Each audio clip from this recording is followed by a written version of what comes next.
Hi, my name is Dr. Tricia, and I want to talk to you for just a moment about a reminder that I think some people may need to hear. This is not new information. It might frustrate you because at a logical level, you are like, I already know that.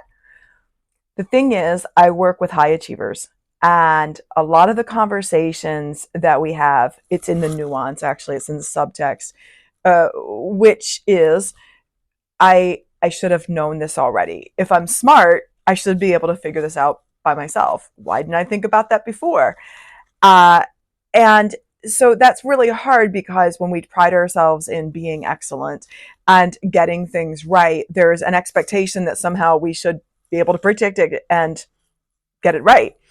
The problem is that high achievers, and I suspect anybody that's motivated toward growth and excellence, is that you're bringing in a new set of variables with every iteration that comes on. So if you're leading a company, the company wasn't the same today or yesterday as it was 5 years ago. And if you're making changes in your personal life, that unleashes a whole set of variables. Some of them might not even be great ones, but you're taking yourself to another level in another situation. So we talk a lot about excellence and personal growth and being amazing, but in the pursuit of that, we're adding other variables to the game. And so it becomes very difficult to predict. One of my friends is a baseball player, and he uses metaphors a lot, which I've grown to really appreciate. One of them is that you can't get a home run if you don't step up to the plate. And a few years ago, I was in this space where I knew that on the outside, it looked like I was doing okay. And some people thought I was doing some cool things, but inside of me, I knew that I had places that I wanted to go and situations I wanted to step into. And I suspected that they might make me feel stupid and out of my league, which they did. But I kept telling myself I would rather be in the game because I know that if I would stop growing, I would have everything in hand. I would know what to look at, what went wrong, what went right, what to change, and it would look pretty good. But when we're always stepping into something new, then even if we have prior experience in the realm, it's still a different configuration of variables, even inside of ourselves, as we also change and grow.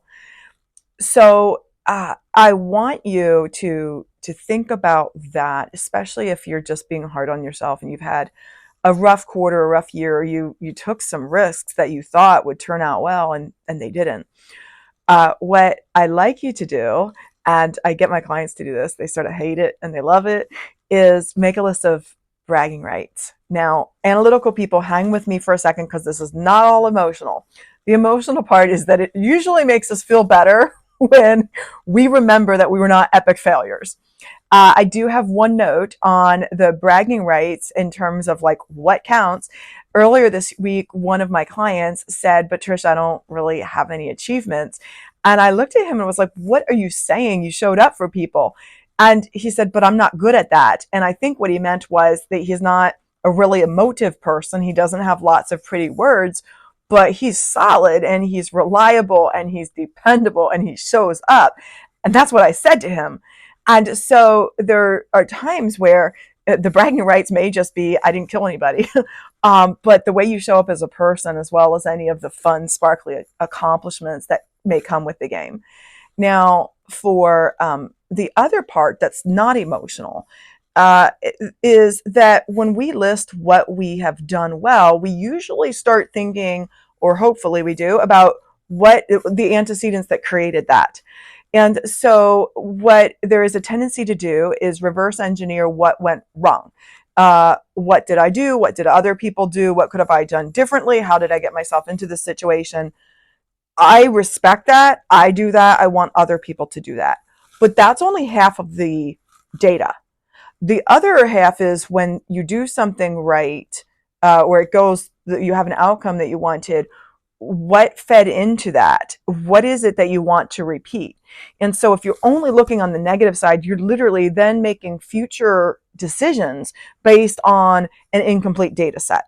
So the analytical less emotional angle on this is that it can really help us to look at our achievements and our bragging rights so that we know as much as possible what created them, what we learned, and what we can replicate going forward into the future.